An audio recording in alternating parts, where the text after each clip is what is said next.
Hey everybody, welcome to your June 2024 monthly forecast. So you know what, before I begin, I have to tell you about this new report I have. It's actually not new, it's just that quite a few people have been ordering it. Remember, if you ever want to know about anything, just email me. Okay, my email address is in the description box below. In fact, all the information is in the description box below, okay, to my website, to whatever. But it's easiest to just like email me and see if I do a certain kind of report, okay. But what it is it's this report. It's the same kind of report as I'm doing now, only it's based on your personal chart. So it's just like a monthly overview, okay. So I'll put it down again in the description box, but I just wanted you to know that it's available, and it is just $30. Okay, so okay, now for a special shout out to my subscribers. Thank you so much for all you do for me, for liking, sharing, and commenting. If you're new to my channel and you like this video, be sure to subscribe, okay, and share if you can. Also, just get my videos out there in circulation more, okay. So anyways, the sun is in Gemini right up until the 20th, and Mercury moves into Gemini on the 3rd. Okay, it is the ruling planet of Gemini, so it does well when it's there, and it's moving really, really fast. Okay, it's zipping right through Gemini and moving into Cancer on the 17th, so just those few days that it will be in Gemini. And there's a new moon in Gemini on the 11th, okay? And then Mars is still in Gemini up until the 9th, and then it moves into Taurus on the 9th, okay? So on the 17th, both Venus and Mercury move into Cancer. Okay, up until this point, sorry, Venus is still in Gemini up until the 17th, okay? And also Mercury. So they both move into Cancer on the 17th, and the Sun moves into Cancer on the 20th, and there's a full moon in Capricorn on the 2nd, and on the 29th, Saturn turns retrograde, okay? So I just wanted to let you guys know about that report. And also the shorts that I do, I'll be doing more the rest of the birthdays for those of you who are getting an aspect from Jupiter and Gemini. Not everyone has one, okay? So there's a lot of birthdays to go through, but I will get to all of you, and I just did those first so many because they're in June and July. So so those early birthdays, in whatever sign you are, can at least get their information. But I will be doing the rest of that zodiac sign, like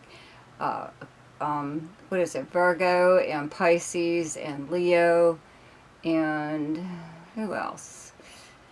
Well, I already did Gemini and Libra, I believe Aquarius also. Anyways, so now for your forecast. Hi Virgo. So all these planets in Gemini are in your 10th house. That's where you have the sign of Gemini, and Jupiter just moved here. So be sure to listen to my video on Jupiter and Gemini, okay? For you, this is in regards to your career or your public persona, okay? Your 10th house is your house. It's your most public house, okay? But it's basically your career and how you're known by reputation, both professionally and personally. It's your personal status. It's how people view you and speak about you publicly, okay? So Jupiter's here, and usually when it's here, it brings about some kind of promotion, okay, within your career or personal status. So that could be something that's going on right now, especially with Venus coupled here, okay, at the same time up until the 17th, okay, when it will move into Cancer. But you have Jupiter and Venus, two of the nicest planets in our solar system, okay, in the zodiac, in your 10th house at this time, with the sun here and a new moon here on, let's see here, the 6th. Did I say the 11th? I think I said the 11th in my opening thing. Sorry about that. The new moon is on the 6th. Anyways, in Gemini. Okay, and Mars is still here up until the 9th. So, you know, you're getting an awful lot of attention right now. If you've listened to my previous videos, you'll know that I always say when Venus is in your first house, your own zodiac sign, or in your 10th house, you can do no wrong, okay? People find you far more appealing at this time than they do at any other time. So, you know, you're getting a lot of, let's say, good press, you know, or people are just saying really, really nice things about you. This is a time where if you were trying to get attention, this would be the time to do that, okay? And again, like I said, with Jupiter here, it does usually mean some kind of promotion or elevated status in some way or other. Okay, it doesn't hurt, because this is also the house of fame and fortune.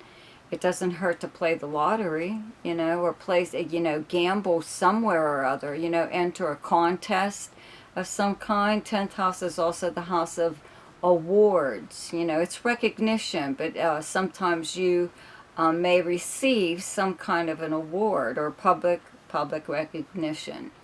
Okay, so, you know, with Mercury here, you know, it does, you could be even, you know, talking about possibly a previous job that you were interested in. You know what I mean? That maybe you never heard back from them or whatever it could be, you know, but they would be contacting you now. In fact, someone may be contacting you just to see, because these planets are moving into your 11th house, okay, where you have Cancer.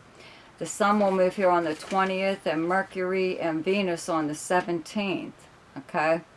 Will be in your 11th house of sociability. This is where your friends and acquaintances are, okay?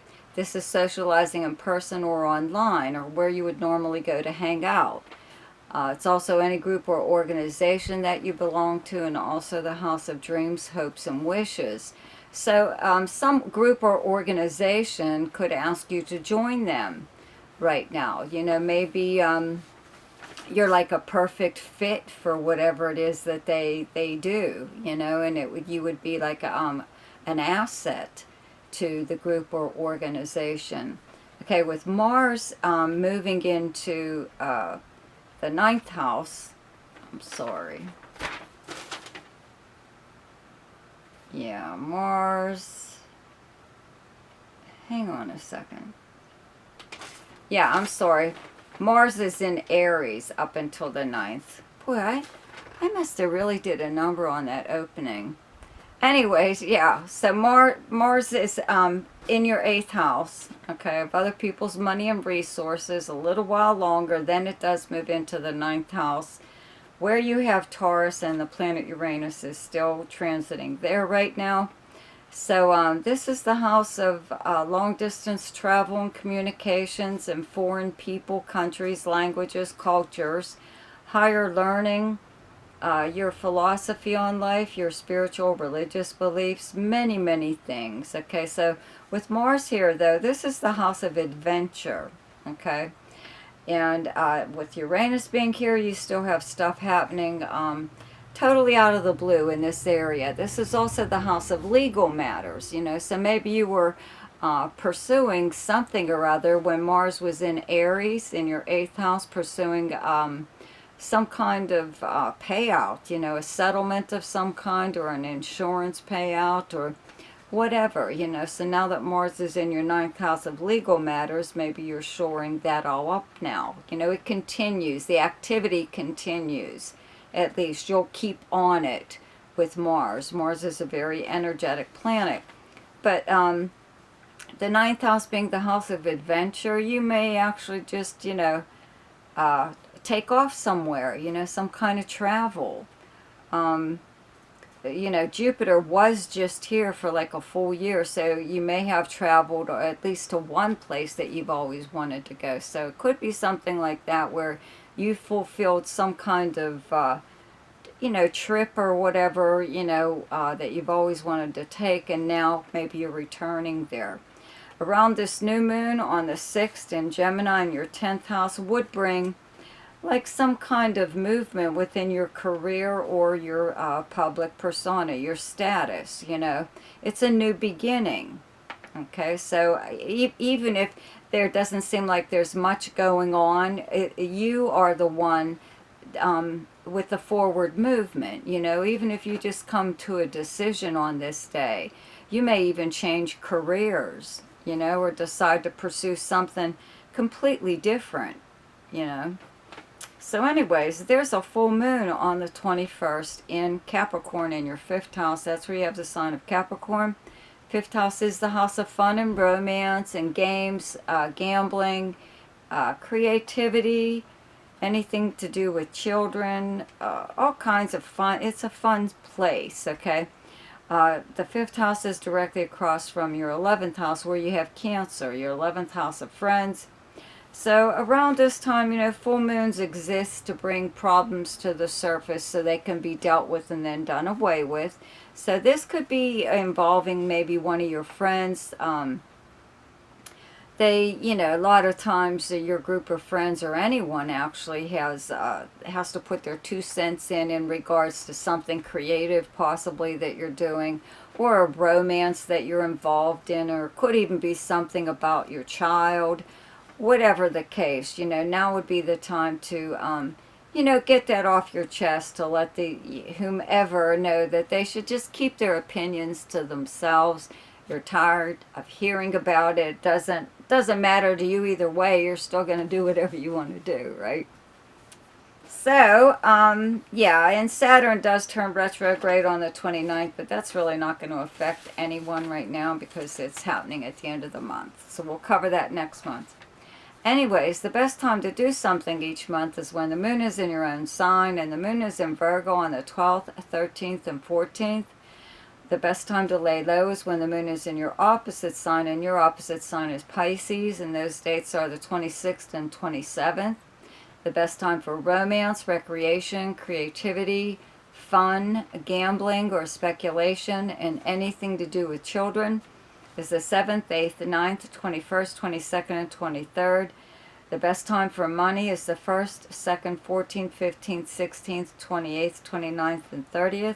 The best time for your career is the 5th, 6th, and 7th. And the best time for communication and travel is the 3rd, 4th, 17th, 18th, 19th, and 30th. So I hope you enjoyed your forecast for June. Be sure to check out my weekly forecasts, which are now like daily shorts. Okay? See you later. Bye.